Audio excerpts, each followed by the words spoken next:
What's up, guys? Specstar here today with my Week 7 battle for UNL, and I'm going up here against Obra, and this is actually a very significant battle for me. After starting off 1-3, the worst start of my draft league career, I'm back at 3-3, and this battle is basically win or go home. If I win, then I am 4-3, and my chances of making the playoffs are very good if I win the battle after this. And if I lose, I'm basically out of the playoffs. So I'm either going to be the guy who, after this battle, I'm either going to be the guy who won the championship last season and missed the playoffs this season, or I'm going to be the guy who started off 1-3 and then fought back to 4-3 here. So I'd definitely rather be the second guy, and yeah, this game's gonna pretty much decide it. It's a real significant one here, and Obra, his team going into this is going to be 4-2, so it should be a good game. That's what I'm expecting here. And he's got a team here consisting of Mega Tyranitar, Ribombee, Excadrill, Thundurus Therian, Infernape, and Slowbro. Now, my initial expectations of this team, I expect Tyranitar to be Dragon Dance, and I expect Excadrill or Infernape to be Z-Move. It could well be either. On Infernape, it lets him potentially put on maybe an Electrium Z to hit either Milotic or Mandibuzz. And for Excadrill, it could potentially be a Rockium Z to hit the Mandibuzz, or a Groundium Z to kind of break through a Flame Orb Milotic. My team here has a Mega Latios, which is max speed, max special attack, or 252 special attack, I should say. I'm Substitute, Thunderbolt, Ice Beam, and Roost. Thunderbolt and Ice Beam just kind of hit through his whole team, so I didn't really need more coverage than that. Substitute allows me to kind of just click the substitute, and if a Tyranitar comes in, I can switch out, and Pursuit would only break my sub. My Weavile it's banded, and instead of creeping the B, I just creeped a base 110. I believe it was something that didn't come rather than Infernape, but I could be mistaken there. Yeah, I did creep a base 110, I just do not remember exactly what it was. Milotic, the reason I didn't creep B is because my ice move is Ice Shard, and that hits it better than the other moves. And it's priority, of course. Milotic is going to be physically defensive Flame Orb with Scald, Recover, Dragon Tail, and Toxic. Mandibuzz is going to be physically defensive with Roost, Foul Play, Toxic, and Defog, which could potentially help me from webs in this game. Amoonguss is Assault Vest with Clear Smog, Giga Drain, Foul Play, and Sludge Bomb, which actually hits his team really well. Piloswine is going to be physically defensive with Ice Shard, Earthquake, Toxic, and Stealth Rock. It's basically going to be my designated answer to Mega Tyranitar. That's always going to be my initial into it. And let's get this show on the road. Play music off. I put it on slow. And he's going to lead off with Infernape here. I'm just going to go into Milotic. If he goes for a U-turn, I get to trigger my Flame Orb. He actually goes for Close Combat. That's either Z or Scarf damage. He's not banded, he's not Life Orb, so good information there. And then he goes U-turn, which actually tells me he's almost definitely Z move. I'm not really sure why he didn't just switch it out there, because he could have maintained the bluff of Scarf, and I'm going to recover up to full either way. But we do get some good information there.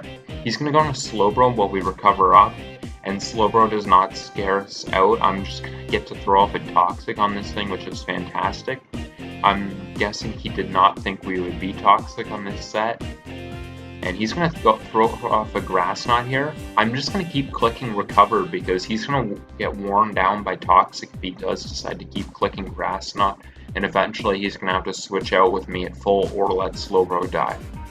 He'll bring in Thunderous here, and I'm going to go into Amoonguss because Thunderous is not Z move, which means it's not Sky Strike, and it's not going to break through my AV Amoonguss. Also, Amoonguss has Clear Smog in case it tries to nasty plot up, so Amoonguss is just a great in on it. I'm going to click Giga Drain. He's going to show to be Rindo Berry, especially defensive, so... And then here he goes for Hidden Power, which is really curious to me. It's obviously not Psychic because it has better Psychic moves. It's not Fire because it has Flamethrower. It's not Ice because it has Ice Beam. It's actually Hidden Power Flying, and I'm not particularly sure what that was to hit. I've got Sock, Amoonguss, Pinsir, but it can hit kind of all of them better with different coverage moves. So I'm not 100% sure why that was this, but good to know, I guess. And here I'm just going to go for Sludge Bomb because I'm sure he's forced to switch out. And I'm actually going to hit the Infernape and get some damage on it that I think could be potentially important later. And here I'm going to go into my Mandibuzz. And here I almost stayed in with Amoonguss because I was so sure that he was going to click U-turn because of how free my Lotic was to come in. And he actually goes for Flare Blitz, predicting me to over-predict, and I almost went for it. But I decided, I'm like, oh, you know what, I'm just going to freaking click Foul Play or Sludge Bomb here because he's going to click U-turn.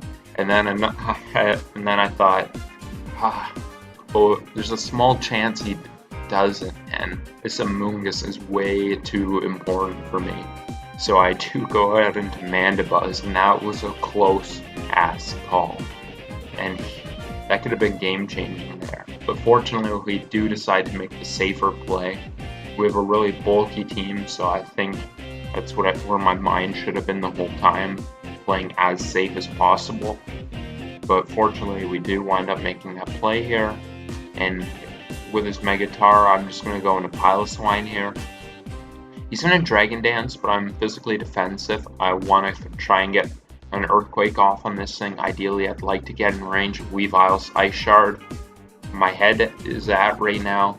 Oh, I'm thinking about potentially getting his team in range of Ice Shard. Slowbro's poisoned and it has a hard time kind of coming in. So if that thing ever goes down, then Weavile is just in really good position to click Ice Shard. All I need is Chip on Excadrill and T-Tara weakened. So that's what I have in my mind here.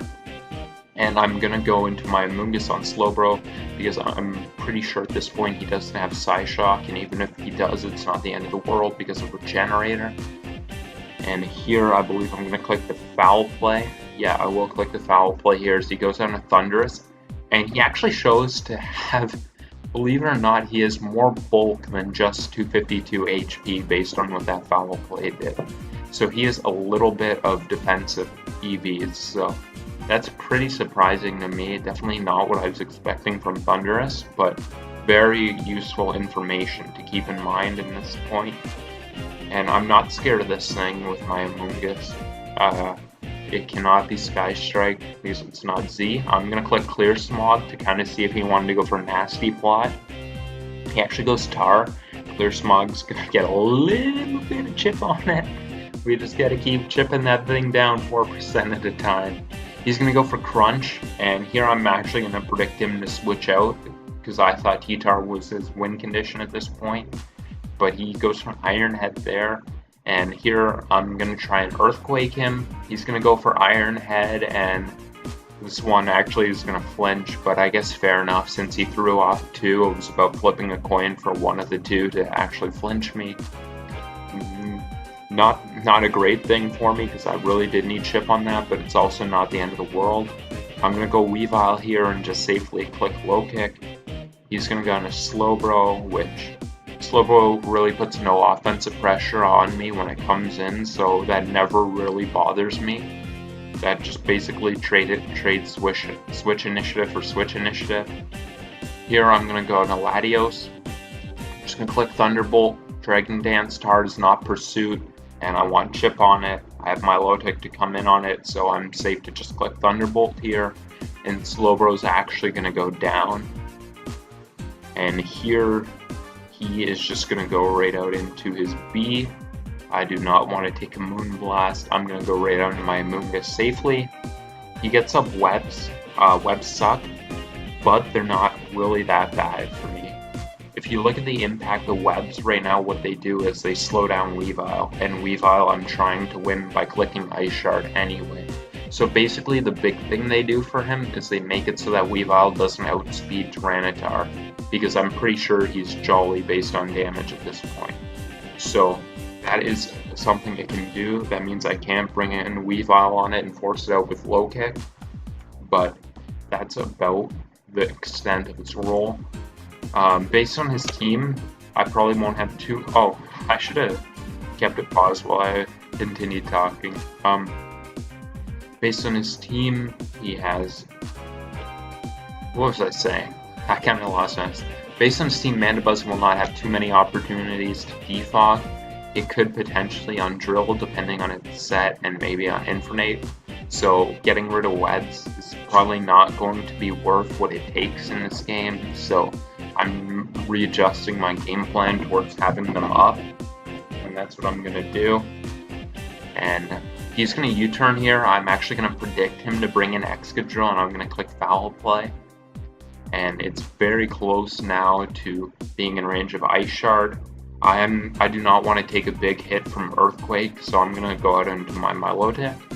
He's going to go for Earthquake here, and he's very close to Ice Shard range. And I'm just going to recover off, see if he'll let me. He goes for Sword Stance, so here I have a decision to make. I'm never letting Milotic get that weak, and if he clicks Earthquake again, I'm down to 20%, and then I'm up Shit's Creek without a paddle when it comes to dealing with Tyranitar. That was never something I considered. I haven't seen his D move yet, so it's... Oh wait, no, he's Life Orb. What am I thinking? I could let Mandibuzz go and get weakened, or I could go Laddie. There's a very good chance he clicks Earthquake here, and if he does that, Laddie will just be able to kill him, and he won't be able to do anything with that. And the other scenarios, he does predict that, he clicks Iron Head and Laddie goes down, but then he's in range of Ice Shard, and Laddie isn't really needed to KO anything, because it kind of does what Weavile does at this point.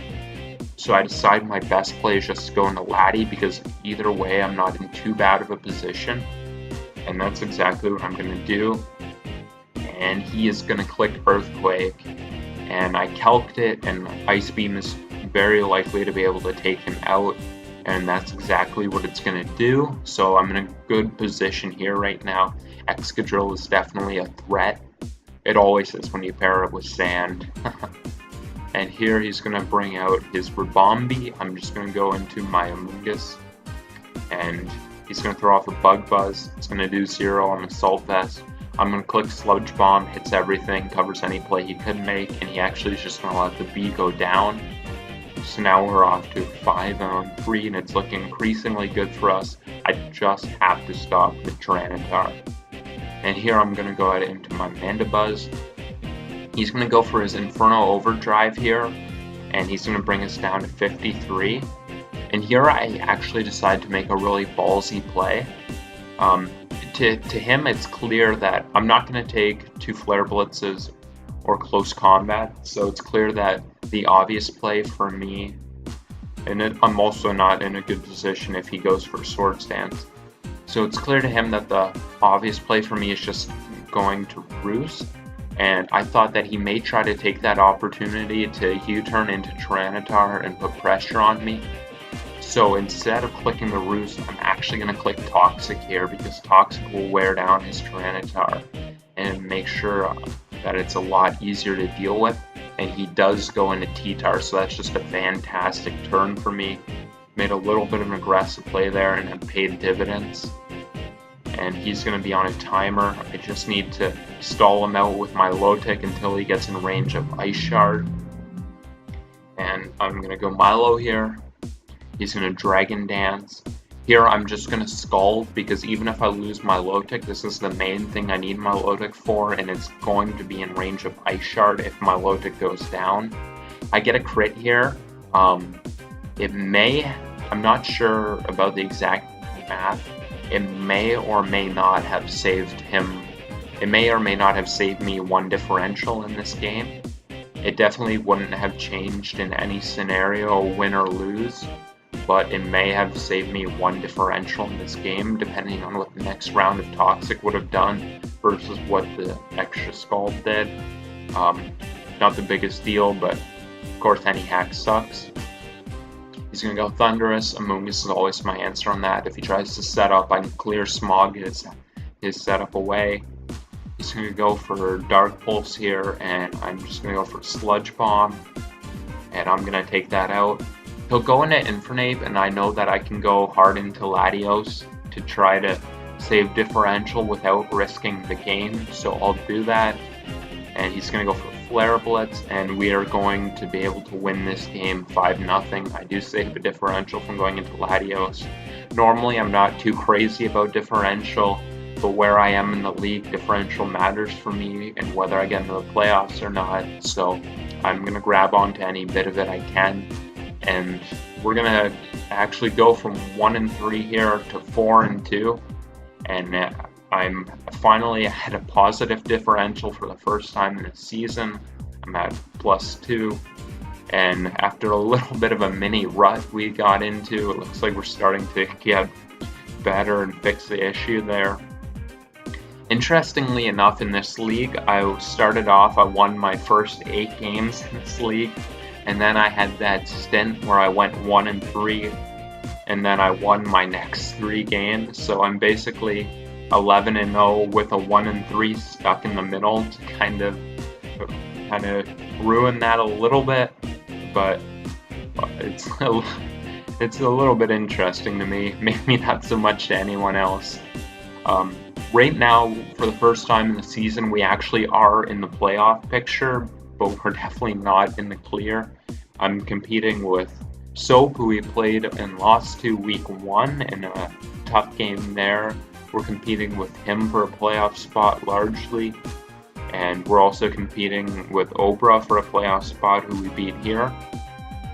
Basically, I need to win next week and have Soap lose one of his last 2 battles, or Obra lose his last battle, or there's a scenario where right now I'm 4-3 +2, and Soap is 3-3 +0, so there's also a scenario where he wins out, but I top him on differential. So it's definitely going to be very interesting for this to play out. Most of it's beyond my control though. I'm just going to focus on trying to beat Thunder the best I can. As of now, he's 2-4, so, but that does not mean I'm going to go into the game taking it lightly, and I'm going to try my best to try and pull this off. We're still trying our best to repeat as champions in this league, and after that long ramble about the state of our season, it's finally shut up here.